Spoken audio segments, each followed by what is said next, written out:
Osho, The Last Testament, Volume 1, Interview Number 2, with Der Spiegel, Germany, given in Rajneeshpuram, Oregon, USA.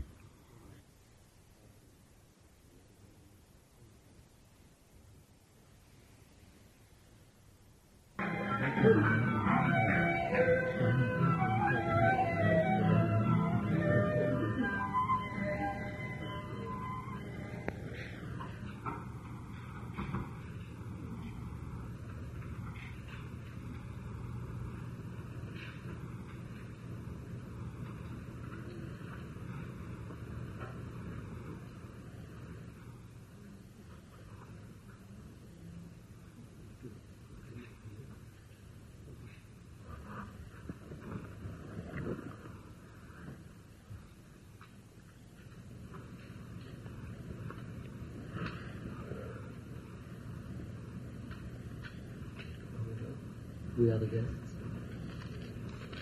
Bhagwan, before we start, I'd like to make a couple of things clear. I don't know what Ma Anand Sheila has told you about the way we like these discussions going. We do a complete write-up of what has been said, we edit it, and then send the complete text to you or to your confidence to be re-edited. This is not meant to be, if they are good, these interviews are not meant to be much of a question and answer game, but something of a controversial discussion, which for you is the one of the many opportunities to get rid of a lot of prejudices that may exist against you and your religion, which I will truly and I hope completely remember and say once more. Also, there will be a couple of questions which have been asked some thousands of times before, but still I apologize for some questions that probably you have answered so many times. No problem. You just ask whatsoever you want, and in whatever way you want. And the question may have been asked thousands of times, but I have not given the same answer again and again and again. My answer has been 1,000 times different. So you need not be worried. This is my business. You just That might be one of the reasons, because you are being judged by the public so controversially, because your answers are not always the same on the same subjects. But I am controversial. It is not a judgment of the public. It is the reality. It's not your answers that change, it is the reality that changes. Yes, reality that changes, and I change with reality. And I am certainly controversial.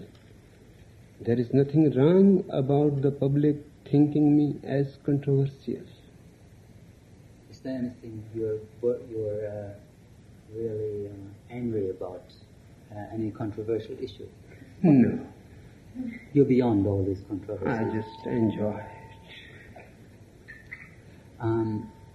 Your followers call you Bhagwan. How should people who do not belong to your group address you? They have to address me as Bhagwan, What does Bhagwan mean? the Blessed One. What is the difference between the meanings of the Blessed One, the Enlightened One, and the Awakened One? There is no difference. So it's also true that a blessed person is a continuous laughter, That's true. and also every enlightened person is a continuous laughter. That's true. Would you please, for our audience, give a brief rundown of your biography and your first enlightenment? What happened and how? I don't have any biography. and whatsoever is thought to be biographical is utterly meaningless. On what date I was born, in what country I was born, it does not matter.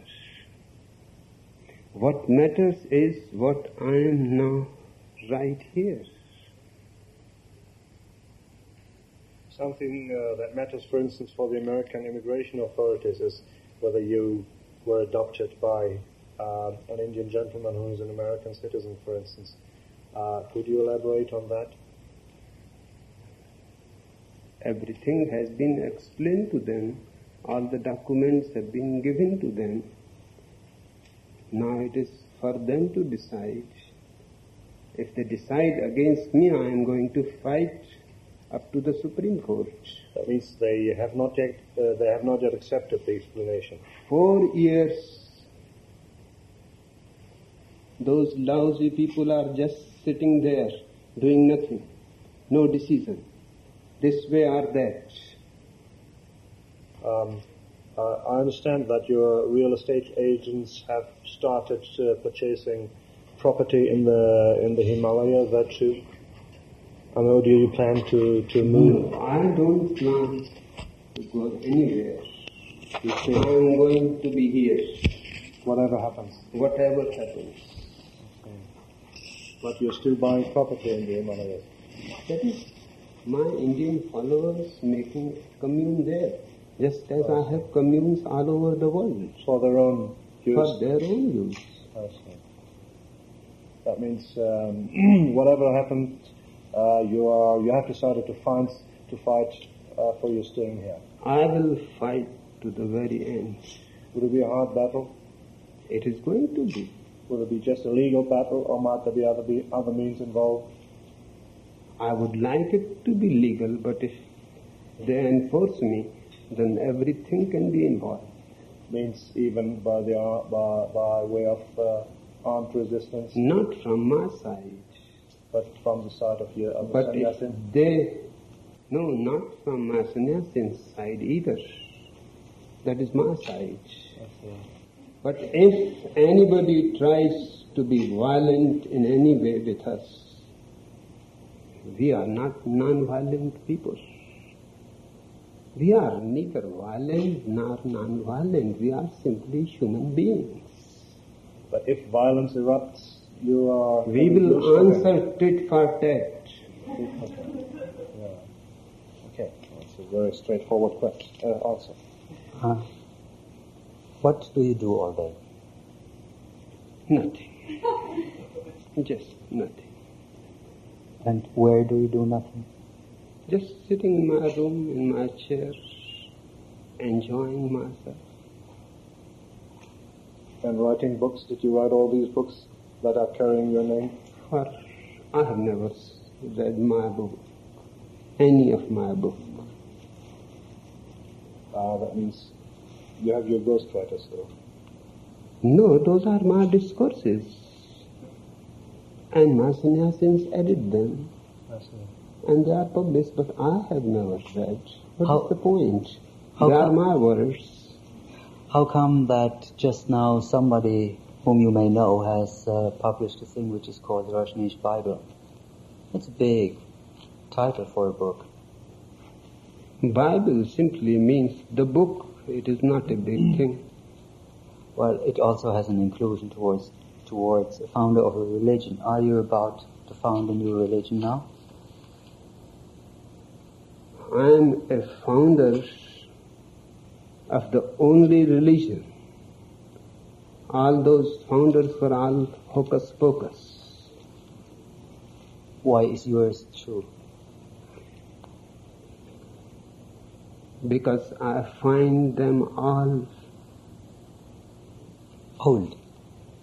Jesus, Muhammad, Buddha, Mahavira. You name the person, and I will show you why he is not the founder of a religion. but is simply exploiting people's gullibility. Would you explore that on Jesus? Jesus, in the first place, knows nothing of religion. He never meditated in his life. Whatever he was doing was prayer.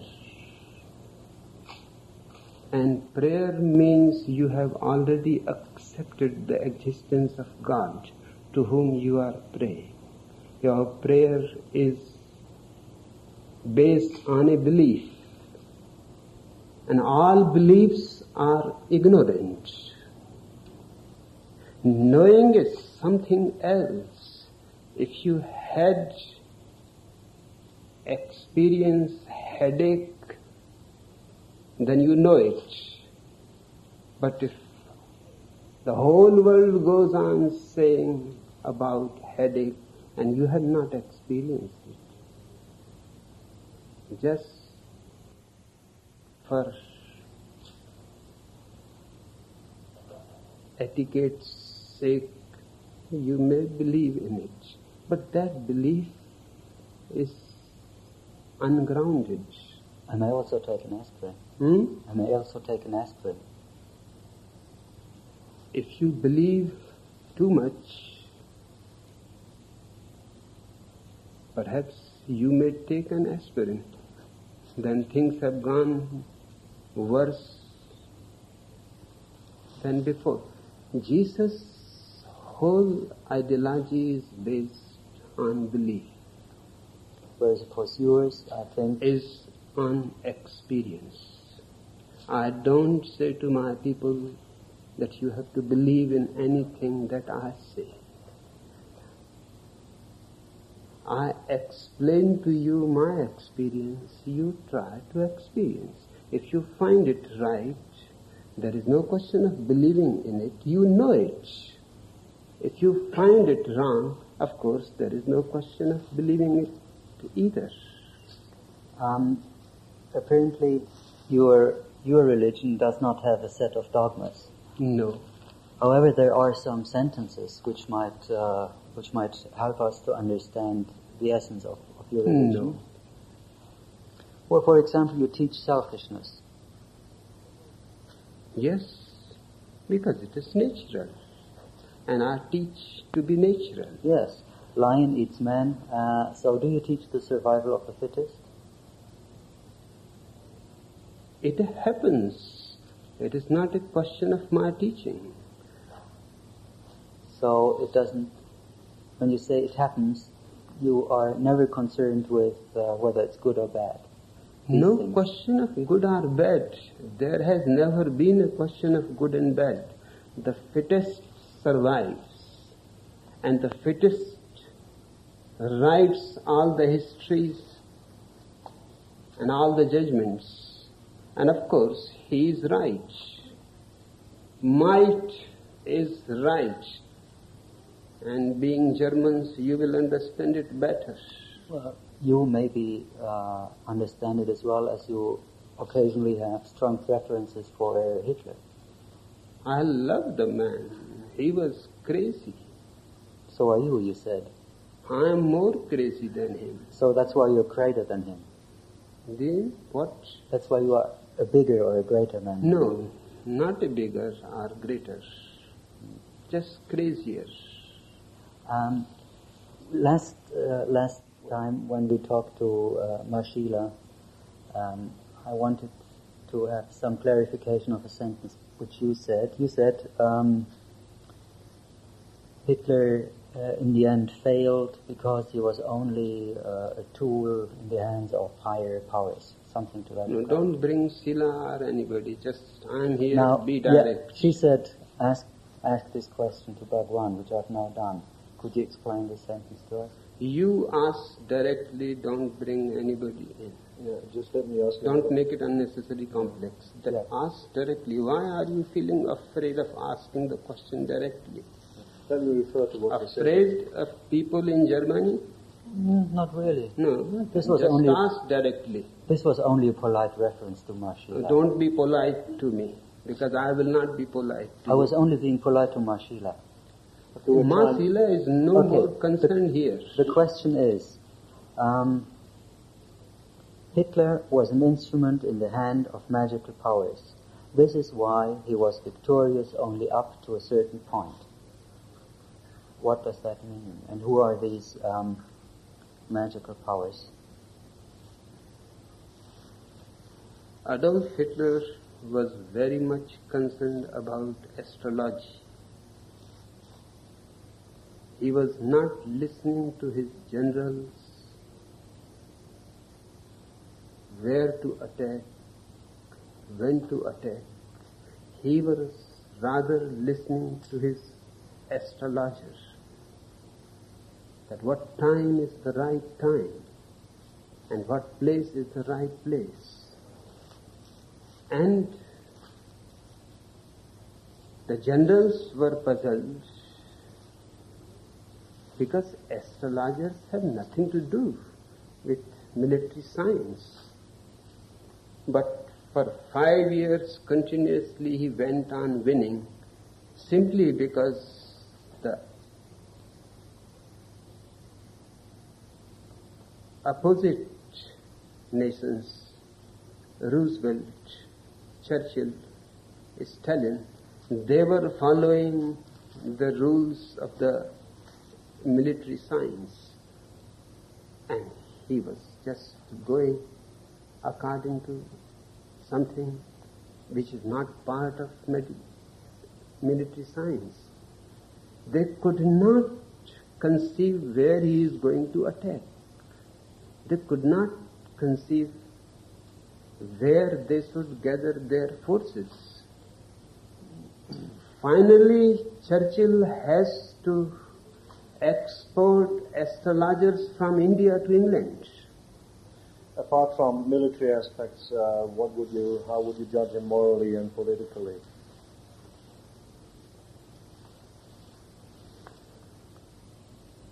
Morally, he was as moral as Mahatma Gandhi. As Mahatma Gandhi? Yes, because to both I consider absolutely immoral.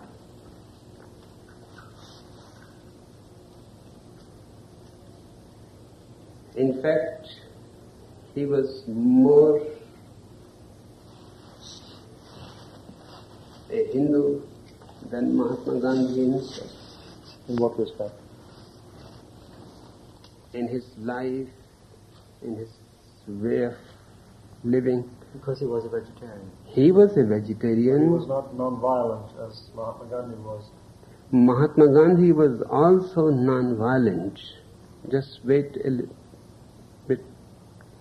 Let me finish with Adolf Hitler.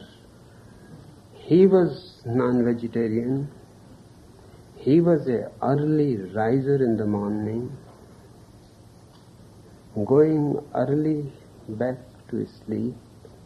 He remained a bachelor almost his whole life. Only 3 hours before he died, he married. He was not a drunkard. He was not a smoker. He was a Puritan in every possible way. And he lived a life of discipline, just as a saint lives in a monastery. You asked me, Gandhi was non-violent. That was a political strategy. But he was not non-violent. He had declared that after India becomes independent, armies will be dissolved. But when India became independent and he was asked, what about armies being dissolved? Then he remained silent. He was really a cunning man. his secretary informed that it is his day of silence. I draw back your attention to Adolf Hitler. Is it true that you have a certain amount of anti-Semitism in common with Hitler? There was a joke related by, I don't know whether it's true, a joke related by Anand Sheila. You're supposed to have said, told the joke of a tiger who stuck his nose into the arse of another tiger, and when he was asked why he did that, he said, well, I just ate a Jew and I want to get rid of that bad taste. Is that true? Is that properly related, that joke? It will be good if you don't bring Sila or anybody in between me and you. Well, You be direct. Did you tell this joke? Is that your joke? I cannot remember. For 33 years I have been speaking constantly.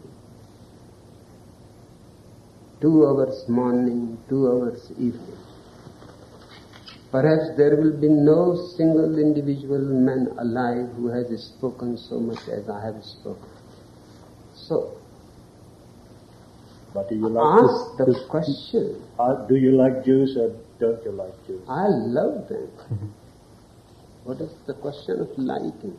I have in my sannyasins more Jews than anybody else. There are many Jews among the sannyasins? More than anybody else. Almost 40% of my sannyasins are Jews. From Israel or American Jews? From America, from Israel, from Europe, That means you from don't have, Germany. that means you don't have any national, any racial I prejudices whatsoever. don't believe in the very concept of nations or religions. I don't draw any lines between one human being and another. And if I have told any joke which you think is anti-Jewish, then I have told jokes which are anti-Hindu, anti-Mohammedan, anti-Christian. In fact, I had been telling jokes which are against me. Jokes are just jokes.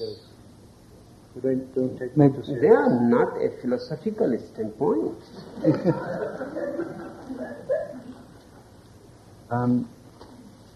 You said your religion is the first and last religion. So after you, there will be no more need for any religion anywhere.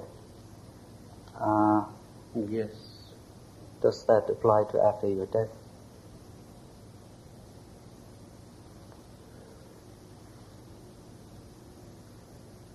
I say it is the first and the last religion for the simple reason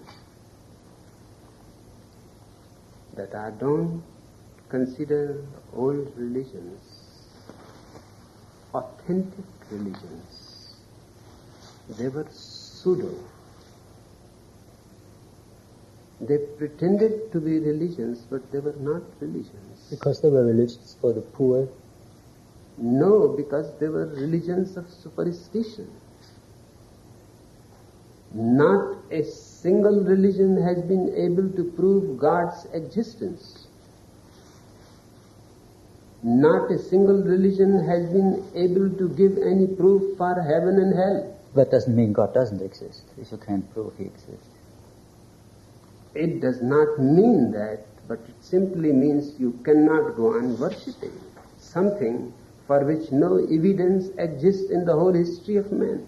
So maybe for an outsider it is somehow correct to put the core of your religion into the sentence, find your own ego, find your own self. No, not your own ego, but your own being. What? And there is a great difference between the two. Not only difference, but they are absolutely contraries to each other. The ego is the false idea in you created by the society you are a Jew, you are a Mohammedan, you are a Nazi, you are a communist, you belong to this family, this is your holy book, this is your name. You have to remain attached to your tradition, convention. All these things contribute to your ego. Out of all these, your ego is created. It's just a combination.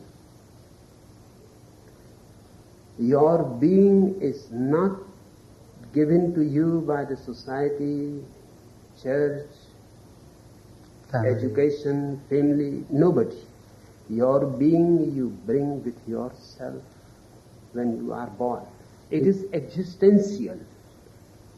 Is this why you said, and probably have done, is this why you said, I have to destroy all your egos? Meaning Yes. the egos of your followers. So the 20 or 30 people sitting right behind in my neck have no ego anymore. You can just look and see. Where's the ego? No, they don't really look like it, but you're still working on it, aren't you? I mean, if this is your aim, your target, When to do crush you, the hang ego. on, when do you, the teacher, notice that somebody's ego has crushed, disappeared, vanished, or whatever happens? Yes, I immediately recognize. You sense it. Yes. Does your pupil sense it? Hmm? Does your pupil sense it? When did you all realize your egos have been destroyed? My disciples are on several stages of development. Somebody's ego has completely disappeared. Somebody's ego is just on the boundary to disappear. Somebody's ego is still trying to survive. Somebody is trying not to let it go. So they are on all the stages. But I try to explain to them where you are and where you have to move from there. Would you agree to call this method of treating people totalitarian? No, Why not? But you're not really a Democrat. because I am not giving them any orders to follow me. I am simply sharing my experience. I have not called them here. They have come on their own. It is their decision to be with me. It is not my decision that they should be with me. Yeah. So how do you make people give up their families, their property? I don't. But you must have an idea why they're coming here. I mean, I they're giving up everything they had before just to be close to you. Give up even their own personality, and what are they getting for it? whatsoever they feel around me, they are on their own accord ready to leave everything behind. But I have never said to any single person that leave your family or leave your job. I'm not in favor of renunciation. All old religions were in favor of renunciation. They were telling people to leave the family, to remain celibate. They were telling people to move to the monastery. They were taking people out of the society. I have never told anybody to do anything on my orders. But if they start feeling being with me, that something is stupid that they are carrying and they drop it, that is their business. The vast majority of your followers are coming from Western civilizations, from the United States, from Western Europe, but hardly anyone is coming from, for instance, from your own home country, hardly any Indians, or am I wrong? Why? India is a dead country. A dead country? A dead country. mentally or physically? Both. Economically, of course, as well. A country with such a big cultural tradition, you call it? It was once. Mentally dead? It was once, but for 2,000 years, slavery. What happened to the tax case, by the way? What happened to the tax case, by the way? Is there any new development? I have no idea because I have never paid any tax. Let me just... I have no income either. You have no income? No income. What are you living on then? Just my friends and their guests. I have been a guest for 35 years, continuously. In fact, my whole life. In the beginning, I was a guest in my family. And after that, I have been a guest into other families. Just one more question concerning the motivation of people coming to join you, to join ranks with you. I have the feeling that principally frustrated Western youth are coming who seem to be the more, well, call it the more obedient kind of customers who don't ask too many questions. Aren't the Indians, for instance, more practically minded? Do you think you are an Indian? No, I'm not. You are from West. Do you think he's an Indian? I'm not. Probably, I don't feel to be the kind of frustrated Westerner, but maybe the percentage of this type of people. Do you see here anybody frustrated more than you? Before they came. I'll find out later. Yeah. No more. I mean, You they go might have into been. the commune and see. They were not If you satisfied. can find a single frustrated person. Not here, but they seem to be dissatisfied with Western civilization. They are dissatisfied because they are intelligent people. Only buffaloes don't get frustrated.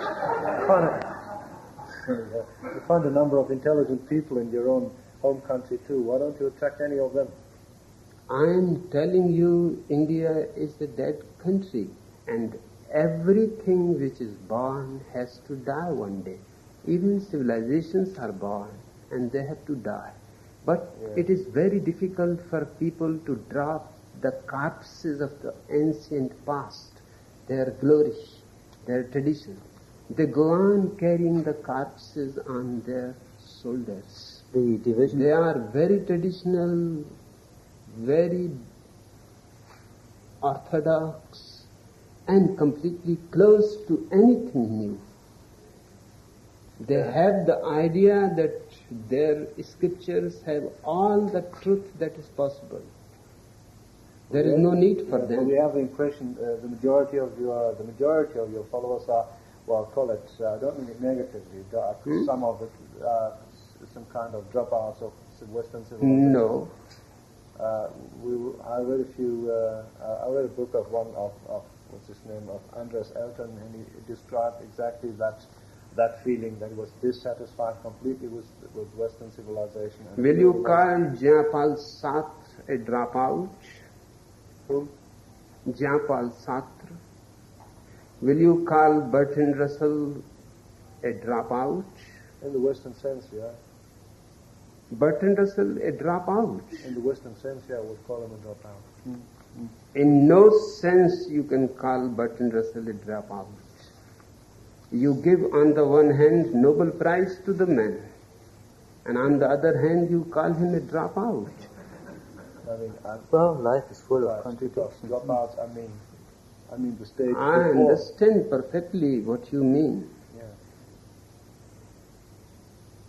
Anybody who is intelligent is a little aware of the situation of the world, of the society, of the family, is bound to be a dropout. Dropping out There's nothing negative. It's dropping out. is on the absolutely stage positive. he was in before. Okay. It is absolutely positive. If the house is on fire, you run out of it. That is not But your way is the escapist. only way to salvation, you feel? No, I don't say that I'm the only savior or the only salvation. But What alternative would you suggest then? If not, I don't suggest any alternative. Well, you called for the creation. I you call a new simply man. explain to them what I have experienced. And if they feel somehow falling in a kind of synchronicity with me, then it is up to them whether they want to be with me or go back to their home. I never persuade anybody to be here. I never prevent anybody from going. It is all up to them. This commune is completely free. but yet you're trying to form the new man, as you say. That's what you wrote. I'm trying to form a new man, which is just an idea. It is not that a new man can be made like a sculpture. Yes. I'm just explaining what a new man should be. There have been many explications by Lenin, by Marx, even by Adolf Hitler, but no one ever managed to really create the new man. Because they were all able to define their what they ideas were not right. They did not fit with the existence. They all failed. What's the difference between your new man and Nietzsche's Superman? Superman is fascist idea. A new man is not superior in any way. A new man is really the most ordinary and simple man. Just try to understand one thing, that I want man to live naturally, ordinarily, without trying to become superior, without going into a pilgrimage towards paradise. Just here and now, enjoy whatsoever life gives to you. Be creative, be intelligent, but this is not making you a Superman. Nietzsche's Superman created Adolf Hitler and the whole stupidity that followed. When The new man is not the Superman. What happens if Bhagwan dies? Will there be a successor? Who cares? Your followers. That is up to them.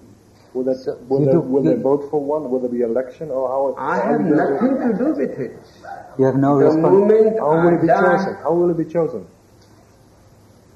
you have to understand me. I don't care. So you have no responsibility whatsoever for your No children. responsibility whatsoever, because every responsibility makes them slaves. Then I'm totalitarian. Once you said, when you go, many of you will go with me. What does that mean in particular? What do you mean by that? When I said it, Oh, I don't know when you said it, but I read it from one of your scripts. You said, if I go, many of you will go with me. Does that mean if you deceive that others will have to follow you? no. If you have read somewhere, you must have read wrongly, out of context. It's a very interesting question because it keeps cropping up in the Bible as well. No matter you are strongly for what you call death control, euthanasia. You say, isn't that the English word, euthanasia? Euthanasia, yeah? Death control. A man has the right to go to the medical board to be freed from his body. Yes. This sort of thing. So that's why I'd like to keep to this topic. Also, your first enlightenment started with You are not keeping to any topic at all. I am trying to keep you. I have to entertain my readers, not only you. I am not concerned with your readers. I am concerned only with the truth So that what's, I can impart to you. what's truthful about death control then? Once birth control is there, death control has to be there. It is just the logical consequence of birth control.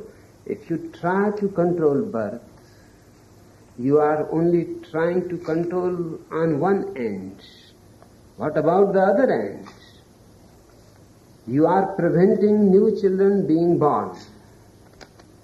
It becomes absolutely necessary that people should not be just vegetating into hospitals. They want to die. If they want to die, this is their birthright. But, And all medical facilities should be provided to these people. I think I have the very point here. The Rajneesh Times quoted you just recently saying, I teach you to realize suicide so that you can go forever. What does that mean? Does that mean you teaching suicide is part of your teaching of your religion? Is it desirable? I am simply saying that death is nothing wrong. It is as beautiful as life. And if you have lived and you feel that now life has no more to give to you, and you feel that you are tired, and you are exhausted and spent, then just forcing you to drag on because an old idiot Hippocrates created the medical oath for doctors that they will always try to save the man. The man wants to die. He is hanging between life and death, and they go on trying every way to keep him alive. Who are you? Will you commit suicide also on a certain condition? I mean, If I feel like that now there is no work for me, I will. You will. There is no problem in it. You are a great... I am master of my own self. Nobody is to control me. And will you encourage someone else to follow you? No, I never encourage about anything. I simply explain myself. I never encourage anybody. You are a great admirer of Vincent van Gogh and the Dutch Yes. painter, the one with the ear. You said something like he committed suicide for the simple reason that he had painted everything that he wanted to paint. So to the whole world it seems suicide, not to me. To me it simply seems a natural end. The painting is completed, life is fulfilled. Yes, absolutely. By the way, would you like to own a painting by Van Gogh? In addition to your 90 Rolls Royces? No, I own nothing. But who is there to decide whether euthanasia should be done? That's an important question, maybe not for you. But if death control is exerted, who should do it? A committee of doctors, a lawyer, a politician? Politicians certainly not. Legal experts have no business in deciding about life and death. But medical professions should be freed from the Hippocrates oath that their function is just to save whatsoever the situation. They should be allowed that their function is to serve whatsoever the condition.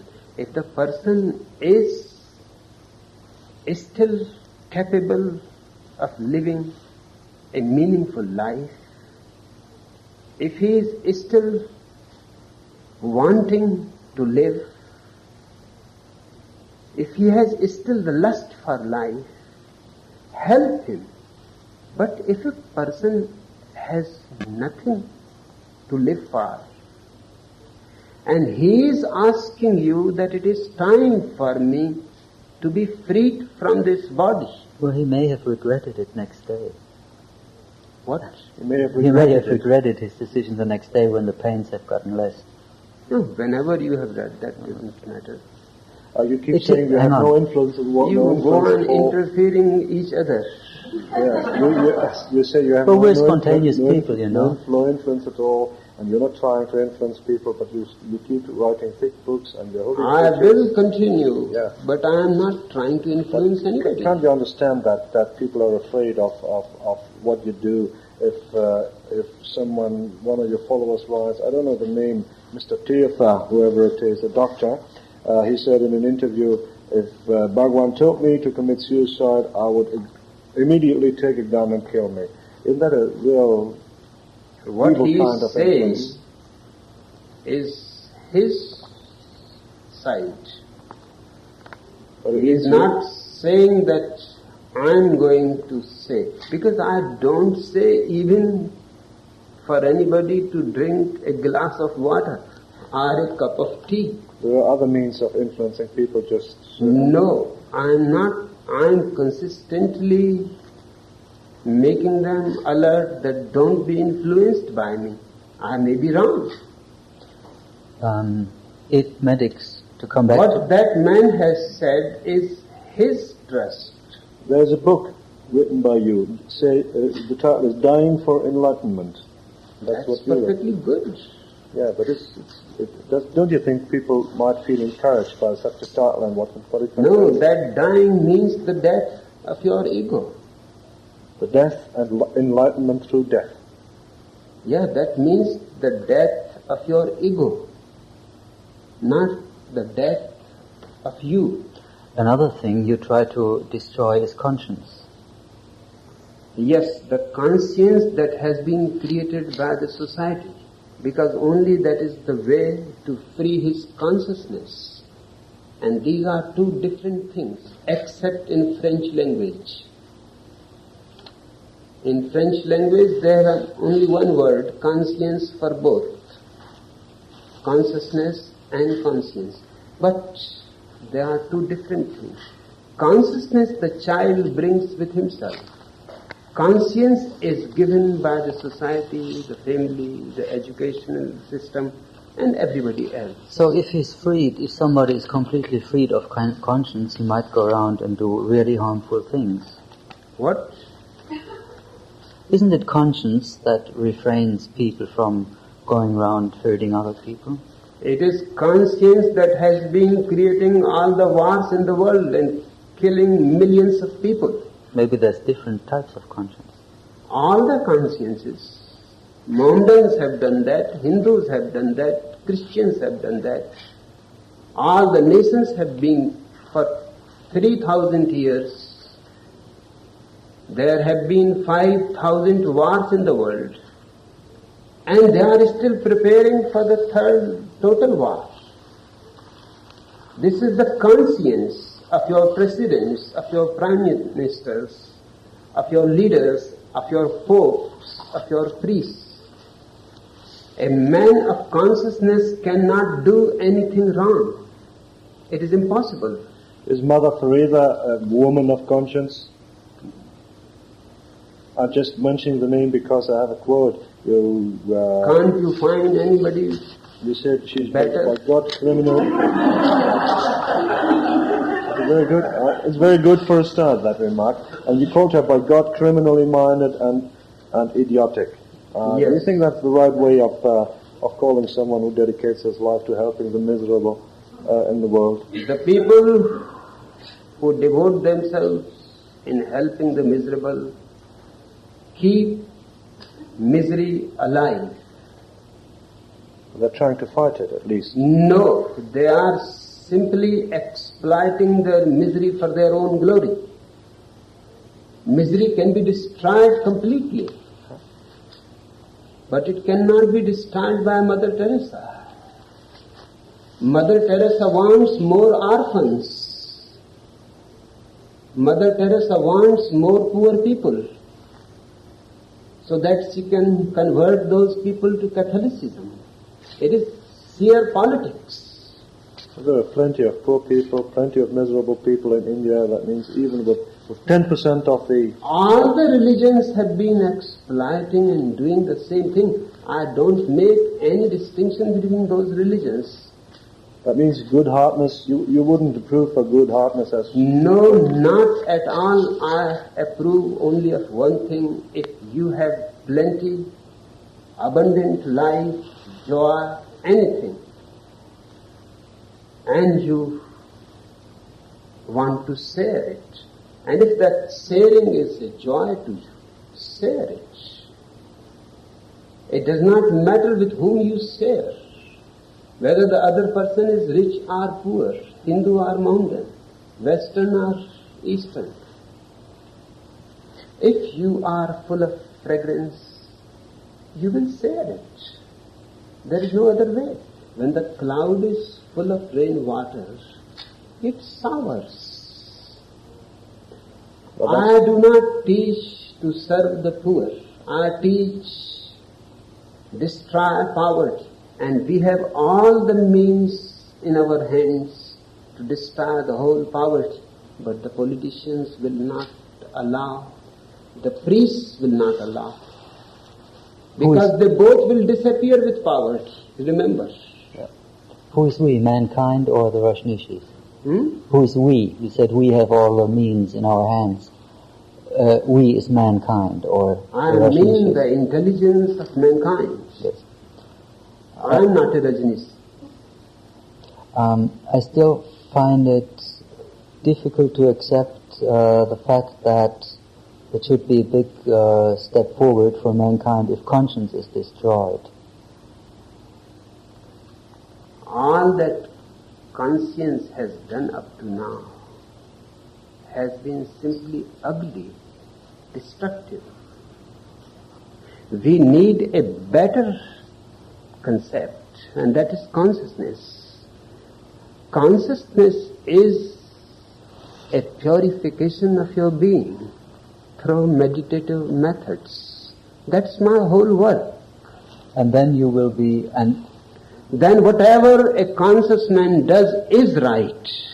Then there is no question of choosing for him. he may kill. If he feels it right, he may kill. It's quite far away from civilization as we understand it. You are not civilized. And where is civilization? Right here, in America. Nowhere civilization exists. It is just an idea that humanity has been hoping for it. What exists is barbarism with clothes covering it, masks hiding the real faces of people, but true civilization does not exist. So the truly conscious did I really understand you correctly? Anybody who has reached consciousness may kill if he feels like it. I am saying the man who has become totally conscious cannot do anything wrong. Whatever he does is right. There is no question of choosing right and wrong. Unregarded of the effect on the community of... There is no question for him. He sees where the door is and he moves. He has eyes of his own. He does not need to borrow eyes and insight from others. That means in practical terms, if it comes to the worst of the worst happens, and the Oregon police sends, 100 policemen in order to send you out from here because for some legal reasons, I don't know whatsoever. That means you would resist by means of arms and even on the... We will decide on the moment. We never plan. But if it happens, you would be prepared to kill people? No. We will see at the moment what we can do. Whether it is right to stand before them with our chests open and tell them to kill us and prove that you are civilized and prove that you are democratic. Yes, provided this is a civilized democracy. It is not. The American society is not. No society anywhere is yet civilized. That means you wouldn't approve for an independent judgment of an Oregonian judge if he decides to. I have seen their judgments.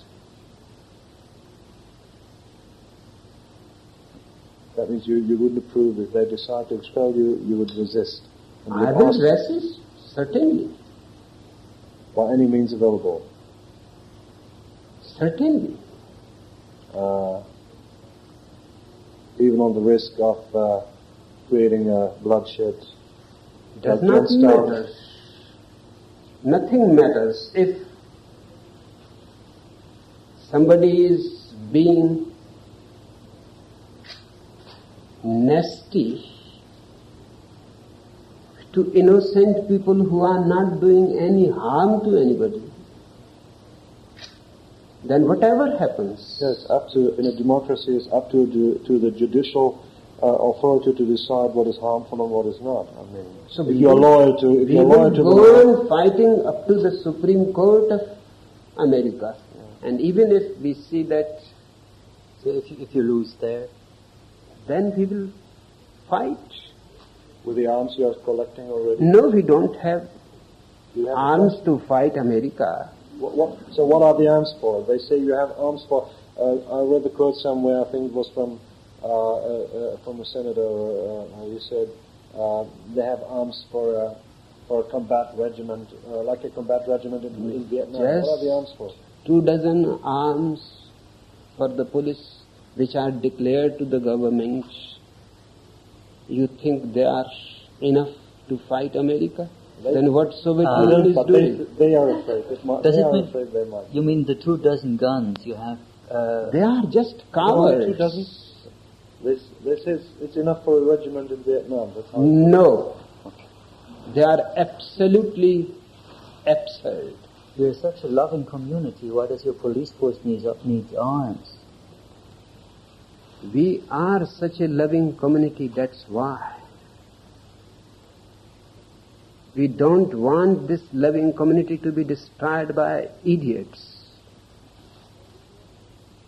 In these 4 years, in this commune, no crime has happened, no drug has entered in, no theft has happened, no murder has happened, nobody has been raped, no violence.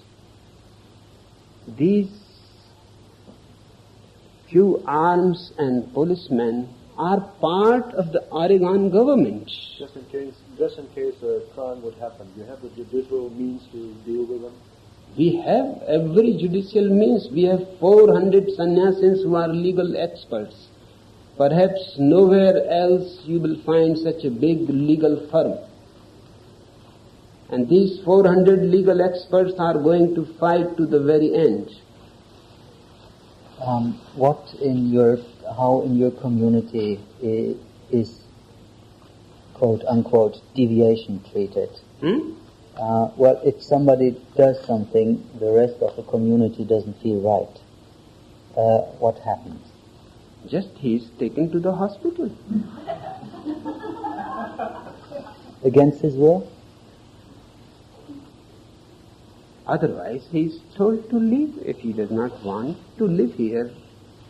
So that in communion with people, he is free to leave. If he wants to live in communion here, and if the community feels that something is wrong in you,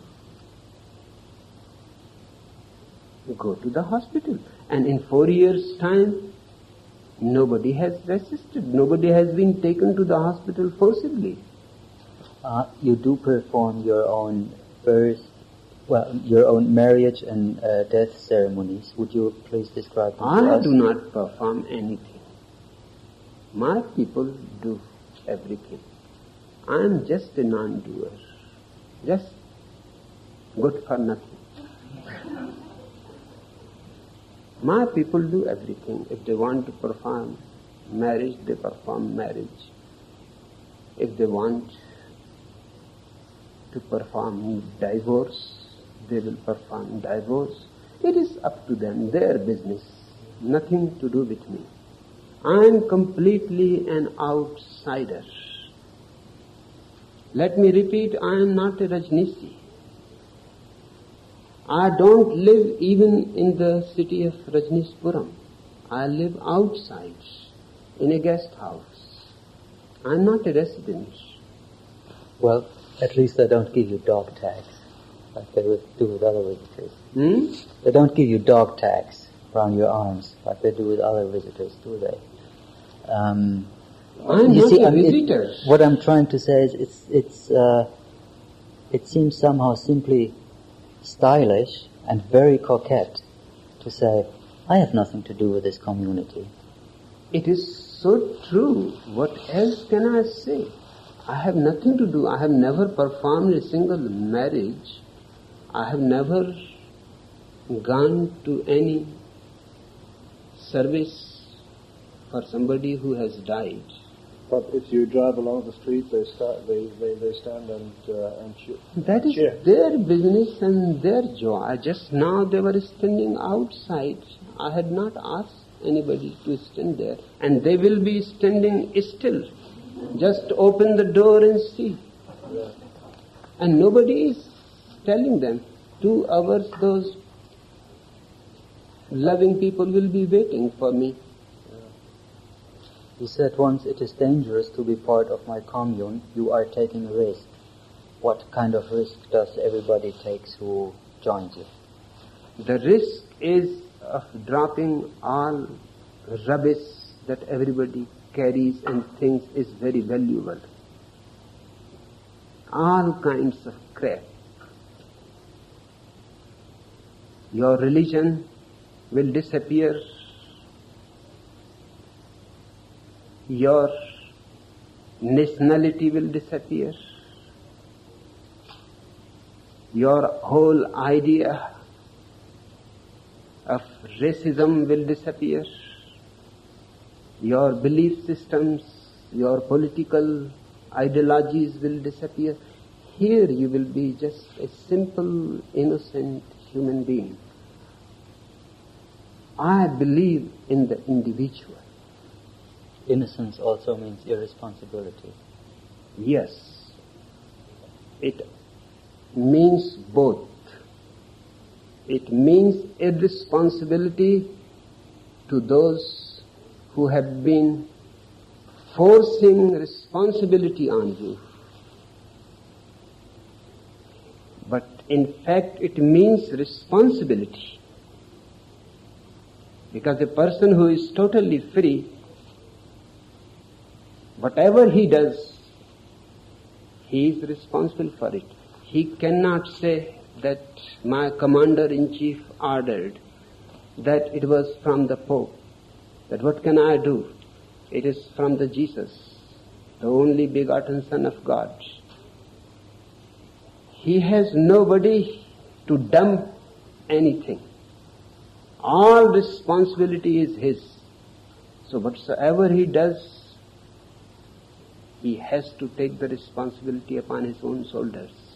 So to him it means responsibility, but certainly to others it will look irresponsibility. Perhaps he can also be manipulated easier. Everybody is being manipulated everywhere and very easily.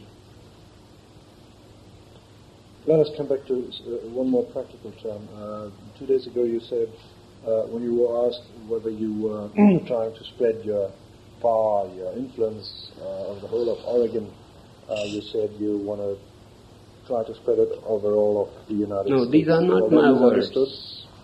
These are not my words. How did you express it? They had asked, are you going to take over Oregon? The question is stupid. And a stupid question does not need what would be your honest reply to that I question? told to the person that I would love them to take over the whole world. Oregon is too small. But there is at least a certain risk for the Oregonians. I mean, not that you take over the whole of There Oregon. is no risk for anybody from my people. But they feel it's a risk. If you bring in... They are just cowards. But you brought in truckloads of displaced persons and drunkards and whatnot just to increase your voting power. Can't you understand that people are a little bit afraid of We your did tactics? not vote at all. They were absolutely creating the whole situation. But why did you bring in all these people? They were are not still sannyasi. here. No, but they were not sannyasi. Are they? Few of them are still here. Few of them has become sannyasis. Those who wanted to leave, they left.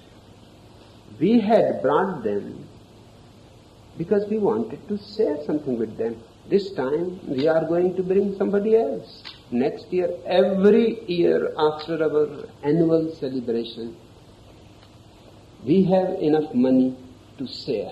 It just so happened that this coincided with the election day. It was just a coincidence, and we did not vote at all. So it was the same kind of coincidence when you discovered that you were adopted, when it just came in handy for the immigration authorities. No, it is not a question of my declaring it. I was myself not aware up to that point that I was adopted in my childhood. It was a secret pact between Swami Swarupananda and my father. They were friends, and just it was superstitious astrology. Astrologers said that if I am not given in adoption, I will die.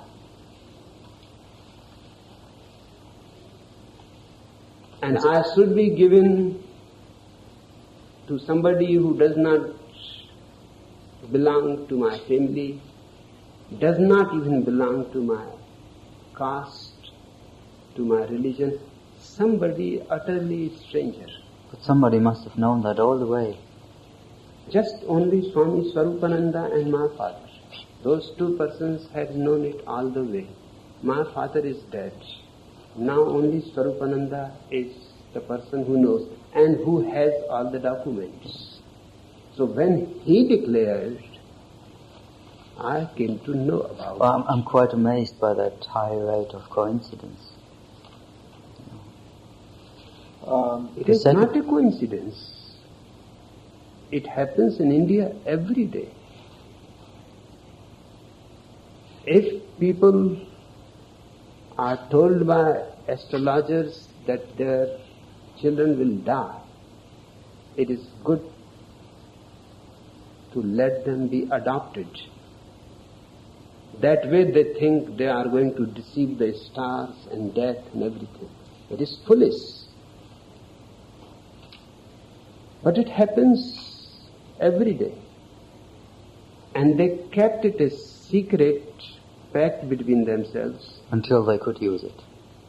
Or There was until no somebody question. could use it. Yes, he has told to Swarupananda, if there is any need any day, you are authorized.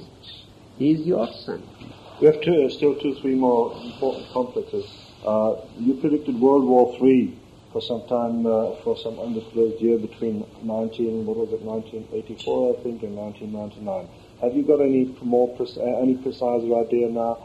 I mean, could you predict exactly when it will happen? No, it is not a prediction. Are you feeling? It is simple reasoning. A vision. How No, it is how not a real is the vision. vision? I mean, is it could we rely on it, or is it just an No, idea? I don't say rely on it. I am an unreliable man. What I said is a simple, logical conclusion of the world situation. So that the conclusion person- of what? Of the political events. Yes, the All the political recent- events, recent the years. nuclear weapons. Have you got anything particular in mind? SDI or Amix or Pershing or whatever it is? No. It is just the whole mess in which the humanity is. And the politicians go on creating more and more weapons to kill. But you couldn't Sooner say, or later they are going to explode. yeah, but you couldn't say who is more irresponsible and who is less Everybody responsible. is responsible. You got some advice for the politicians? One advice that all nations should dissolve into one global government. The only way to avoid the Third World War is that there are no more any nations, but only one world. In that context, you have you said you were going to save the elite of the world by creating underground shelters. Furthermore, that only sannyasins will survive that war, and that all the rest of mankind will perish or commit suicide or will degenerate into monkeys.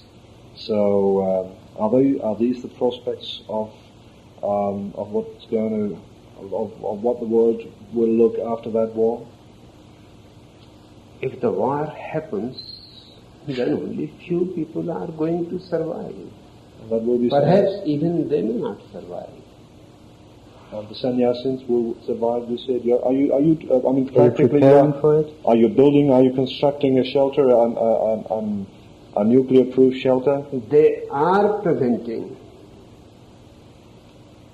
The state is preventing to make anything, to make even a house.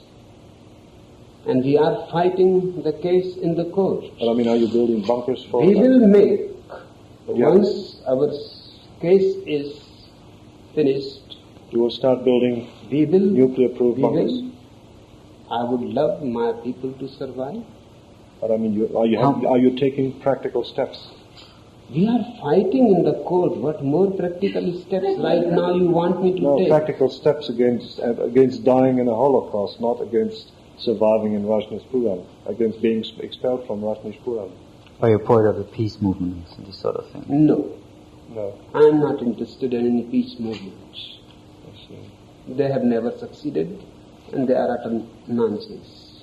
Is it true when the Rajneesh Times said, or would you approve for that, when the Rajneesh Times wrote, everyone who dies in Rajneeshpuram or within 24 miles within its boundaries will be enlightened? That's true. Is it true? Why 24 miles? What is exactly meant by 24 miles? Why not 22? On 100 degrees, the water evaporates. Why not on 99?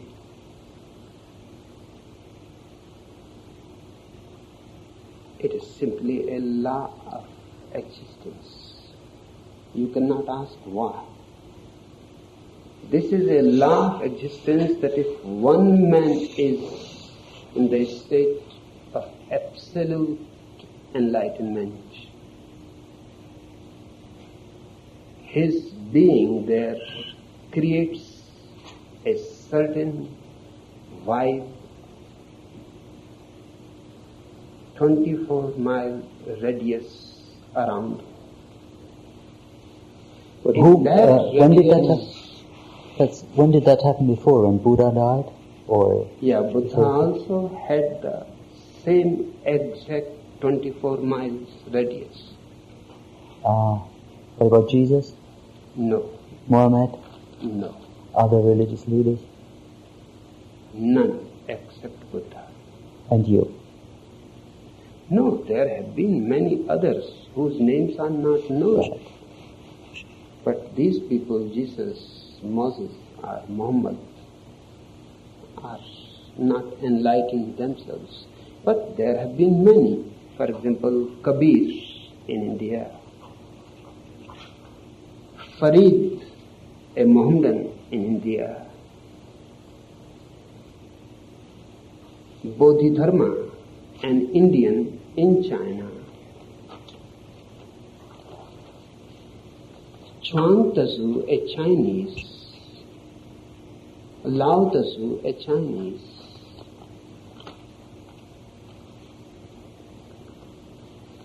it has happened around many people in different countries.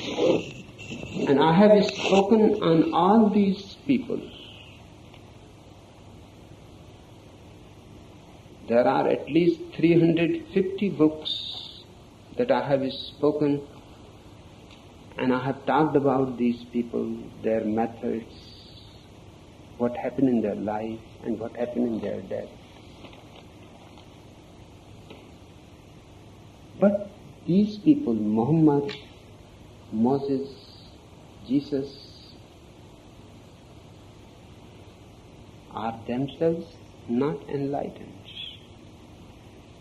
Jesus is a mental case, thinking of himself that he is the only begotten Son of God, thinking himself that he is the Savior of the whole world, telling to his people that he will come back to save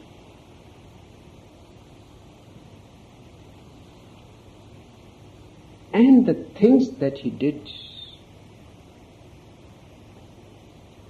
condemning, cursing a fig tree because he and his disciples were hungry and the fig tree was not welcoming them with fruits, and it was not the season. It was not any responsibility of the fig tree. And this man curses the fig tree. You think this man is sane?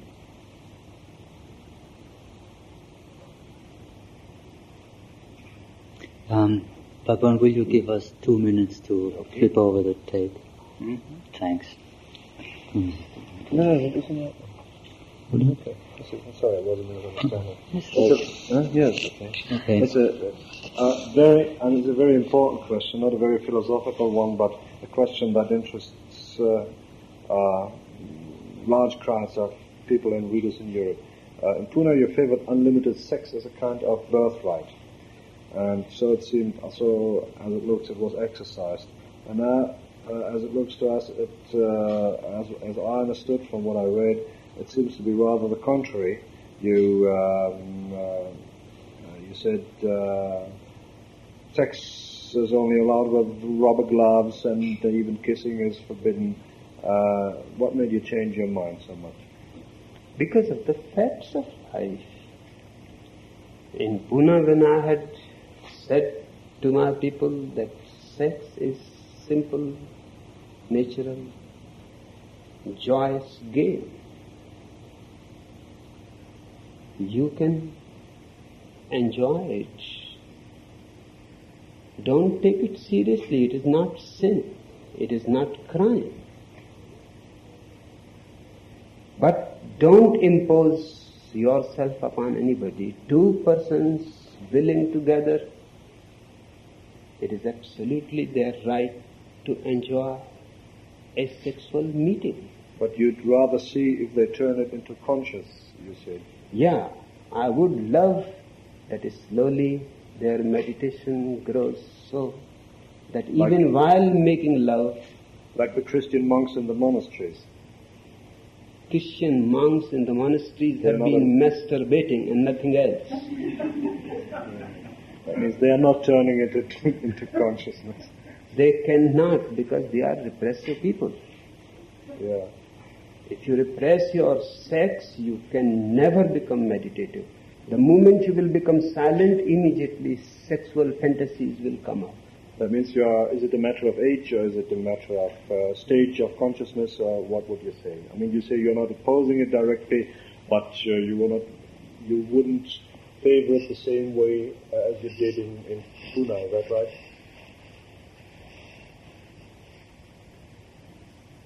It is exactly the same as what it was in Pune. Their sexual freedom is there. But a new disease, AIDS, is spreading. Now we have to take account of it. And to my people I have told that if you want... How's your own sex life? Are you still active? My sex life? Yeah. You were active before in Pune? I have been active whole my life. Till now? But now it is enough. I am finished with it. I enjoyed it before my enlightenment. And I enjoyed it more after my enlightenment. And I proved one traditional idea wrong, that an enlightened man cannot enjoy sex. It is something of historical importance. But now I am completely satisfied too much. You're not a very healthy man these days, are you? I'm not. My body is fragile. Will you have to? My back is bad. Will you have to undergo another operation, or? Every possibility always is there, because I have allergies to many things: dust, perfume, smoke. Has it become worse from the time you came here, or has it improved? No, it has improved. Oregonian dry climate has been immensely helpful. I am grateful to Oregon, not to Oregonians. My eczema has almost disappeared because there is no humidity around it. And my back is perfectly good. How are you medically treated? I have my own 2 physicians. Do they do massage, or what do they do?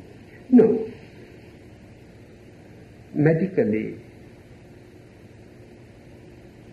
if my back is bad, as it was bad in India, then they were massaging it, giving me traction, giving me medicines for it. For my eczema, they were giving medicines for me. So whenever it is needed, whatsoever is needed. So you're not opposed to pharmaceutical products? Not at all. I'm absolutely in favor of all sciences, and I am against all the religions. May I please jump back in discussion to a point we had some time ago? You said we were talking about doctors, and they should be freed of the oath of Hippocrates in favor of science. Now, if doctors are not bound by the Hippocratic oath, they can do human experiments, can't they?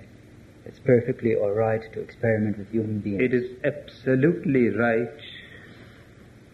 In fact, it is needed. Not to experiment with human beings is dangerous. How experiments with human beings presumably often are brought about against their own will. So for science one should sacrifice human beings? It is not a question of sacrificing. Just like people, Mother Teresa should offer herself in the service of humanity. And there are 600 million Catholics, they should offer. I was not talking about India and Mother Teresa, but about human engineering. I am also talking about human engineering. You were saying that should people be forced against will? No. But people can be invited, and there will be enough people. Should they be forced to be sterilized if population-wise it's necessary, like it happened in India? If the population becomes a problem for the whole country, then it is up to the country to decide. They should vote for it, for absolute birth control. You are for it. I am not for it. I am saying that countries should vote for it. The whole country should decide. If they want to die starving, it is up to them. Would you favor sterilization? Not against anybody's will. Not against his will, but for instance, would you try to persuade somebody here in Rajneeshpuram because the family and children that do not fit into the framework of this community? I never persuade. I simply explain the situation, and my people are intelligent enough that there is no need for persuasion. Do they exercise sterilization? Not a single baby has been born here in 4 years. Due to sterilization of women here, or is it? Every kind of birth control methods are being used. Is sterilization a very widespread kind here? In India it was. And in Rajneeshpuram? No. No. Not many women are sterilized because of they not wanted... no, they can use other birth control methods. There is no question. Is that the way how your relation towards the community works? You explain the situation, and then somebody else draws the consequences and does the dirty work? No, everybody has to take his responsibility. I simply explain the situation, the consequences, and everybody has to think of himself, what he would like. And you call that not having influence on the community? It is absolute democracy. Nowhere it exists except here. I may be old-fashioned, but my notion of democracy was two people arguing a point and reaching a conclusion. But when you have somebody who can see the light, then of course he is not going to grow like a blind man. Your idea of democracy is the idea of people who are blind. So blind people are arguing about the shape of the elephant,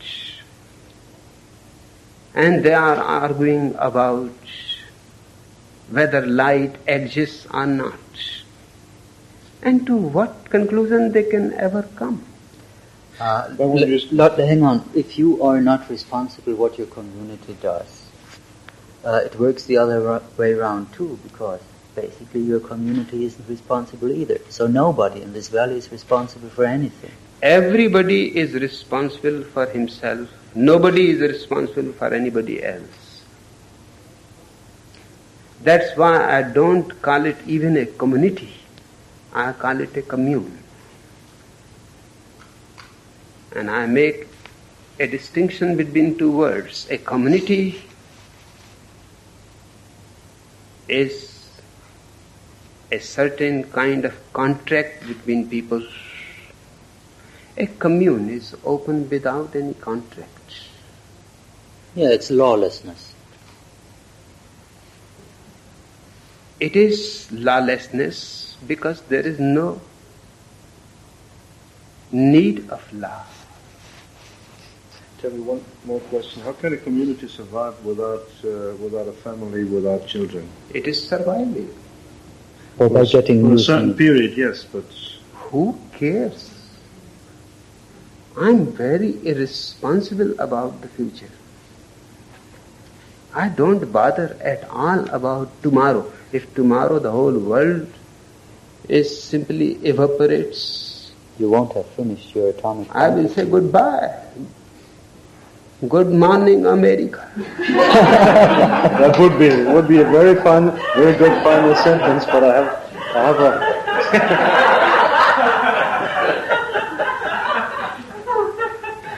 but finally we have to draw your attention to some material questions. Probably, as he said, it's a question you have been asked 100 times before, but concerning your Rolls Royces. We understand that you're preaching some kind of, at least not materialistic ideology, but yet you are enjoying a luxury life with Rolls Royces. No, your understanding is wrong. Diamond wristwatch. Pardon? Your understanding is wrong. I am utterly materialist. Are you materialistic? Yes, because to me, matter and spirit are not two different things. Existence is materialist, spiritualist. It is together. Yes, And there is no dualism. but being materialistic on the expense of others is what, No.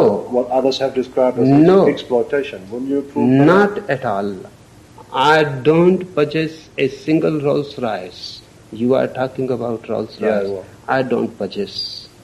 Who owns them? My people possess. But you use them. They allow me for 1 hour. If they don't allow, I will stop. But they never. You go every day and say, "May I please?" Every day 1 hour I go for the ride.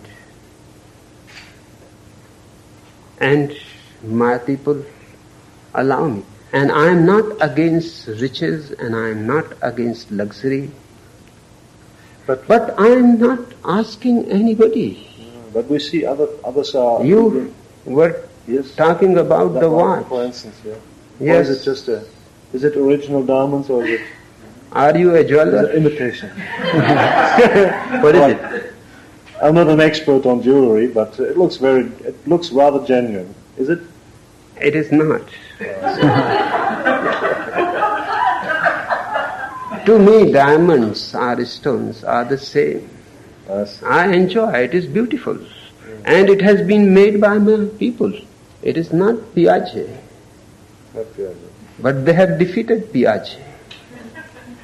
And these are all ordinary stones. Do you know how many companies how many Rajneesh enterprises there are in the world? No, I don't know, and I don't bother.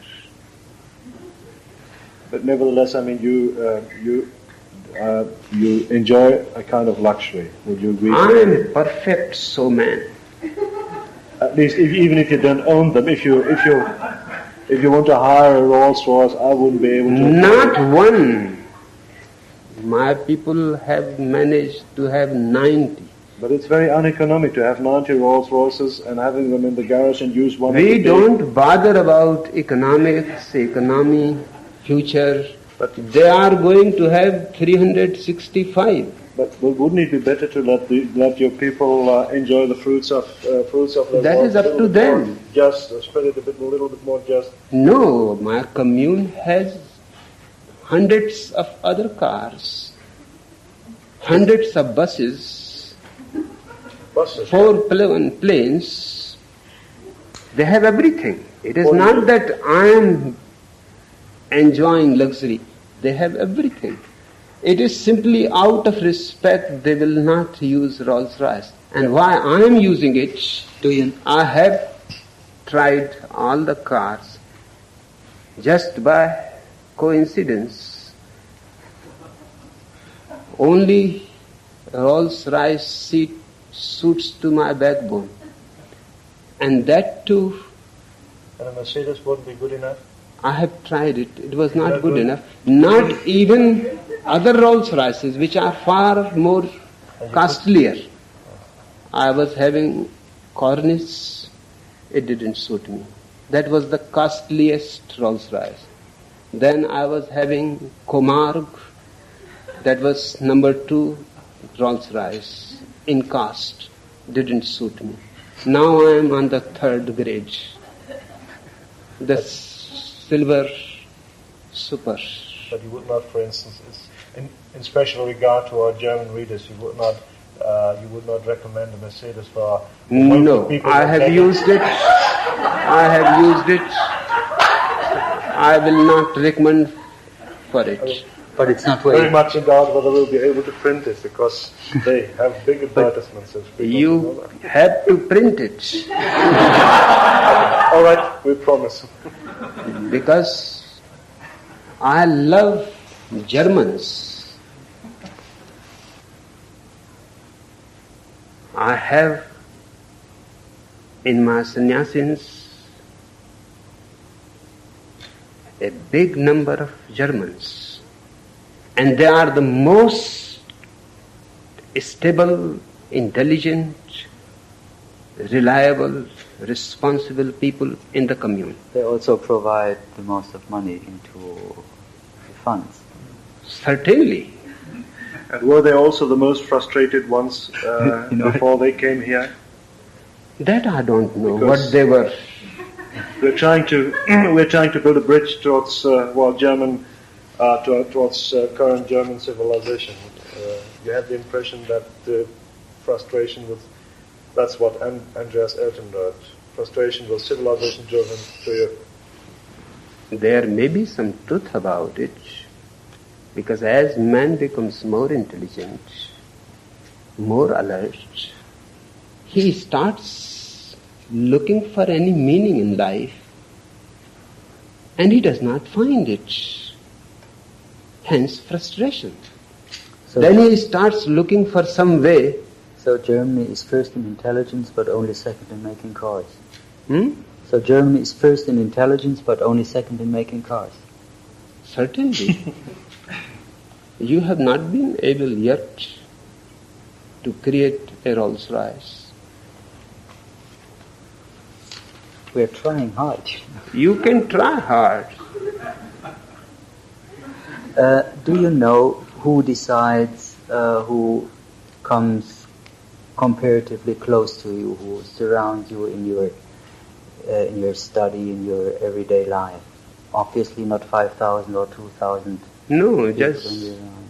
in the morning, everybody listens to me, the whole commune together.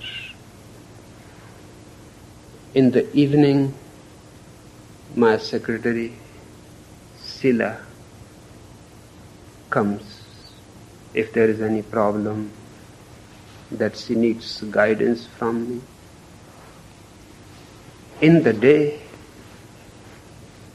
Vivek, another sannyasin, takes care of my food. She comes only when I give her a call to bring my food or my tea. Do you Otherwise, I remain completely alone.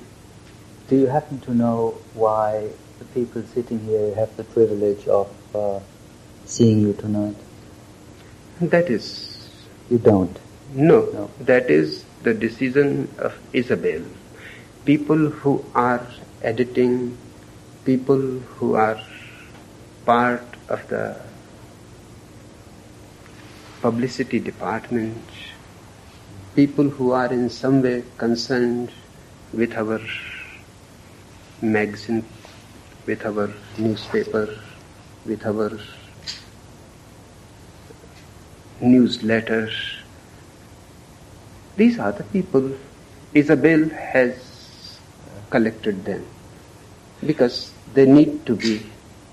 In your Bible you wrote, you told a very nice and very moving little story about that billionaire who tried to, an old man of 64 or so, who tried to join the movement or to join the commune, and then you had to struggle with his family and this sort of thing. This was in December 1984. Has he joined now?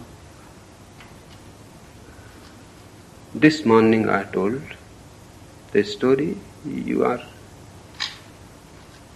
mentioning. I can't recall his name, but it's a long episode in the Russian English Bible. Mm-hmm. You mean you haven't read it? We can't recall the name. What exactly was it you were telling? It's a story of an older man, a billionaire, you call him, who had... Yeah, I remember now. Okay. I remember. Has he I am joined such now? a materialist. The moment you said millionaire, Billionaire. Billionaire. Then I immediately remembered it.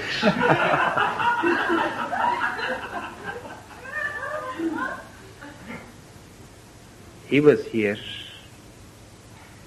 He still comes every month almost.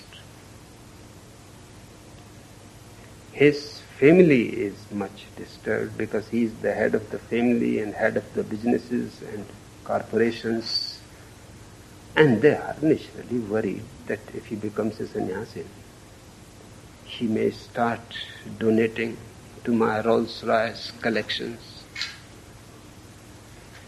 But nobody is interested in converting him to be a sannyasin.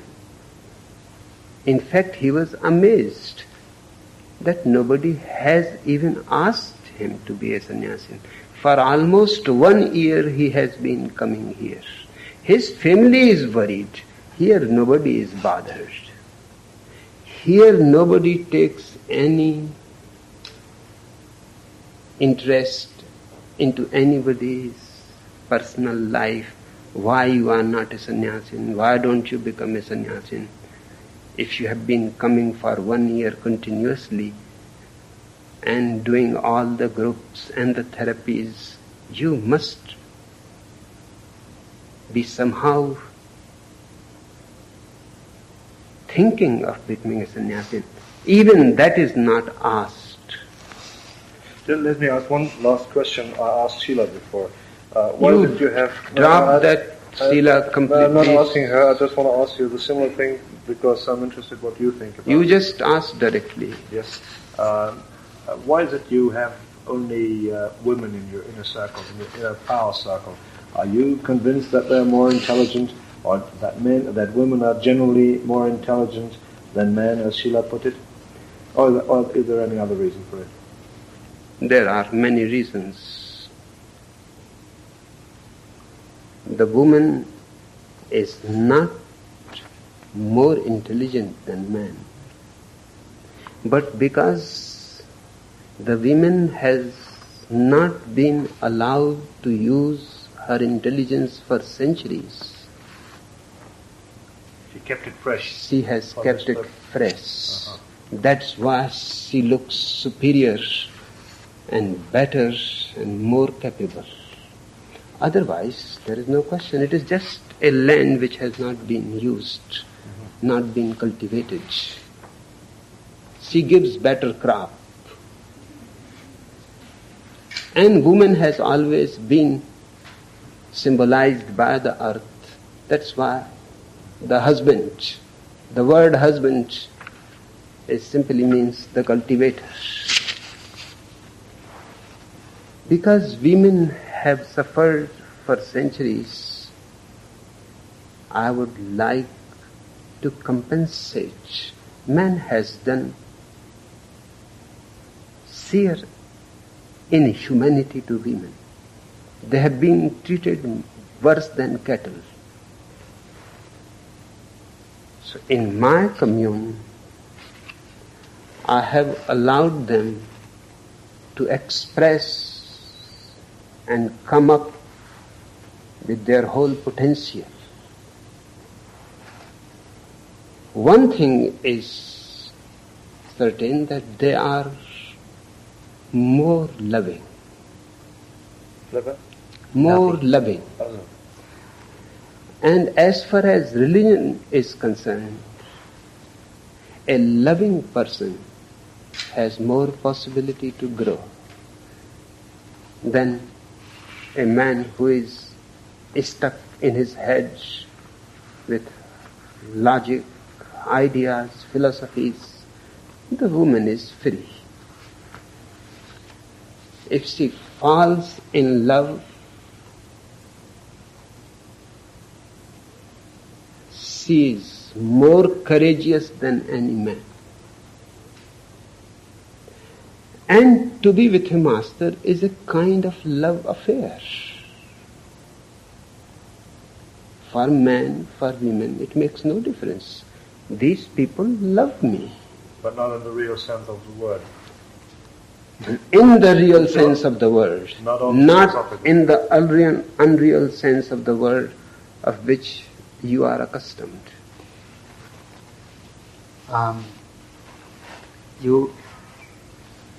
Is there still time?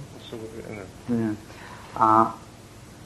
You said once that that death would be a new door opening with the whole life condensed, a new dimension opening. On the other hand, you attack very sharply any Christian or any other belief of life after death. What's the difference between a new dimension opening after death and life after death? The difference is that I'm not saying that you have to believe in it. I'm saying it is my experience. I'm not saying you either to believe or disbelieve. I'm simply telling you my experience of life after death. And continuously insisting side by side that you are not to believe in anything. I remember my past life, so I know absolutely that life goes on and on. There is no end to life, it only changes the bodies. Which past lives do you remember and which ones do you like best now? The best is this moment.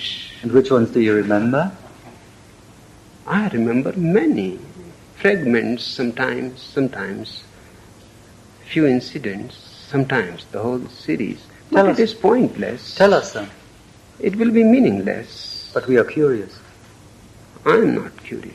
If it's meaningless, it doesn't, with the same thing with so many of your statements. No, because those will be simply stories for you. What is the point? Well, if nothing is the point of anything, which is the whole point of your religion, you are completely unattackable. You quite understand that. Completely unattackable because there is no point, no principle, no dogma. I will attack everybody and nobody can attack me. That is simply true.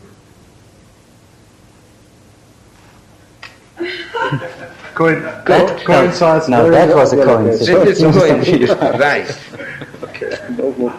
No more questions. Good. It has been a great pleasure talking to you. I enjoyed it. Even you're not yet enlightened, but we're quite satisfied with our interview. One day you will get enlightened. Hopefully. I'm afraid I must not get up because... Thank you.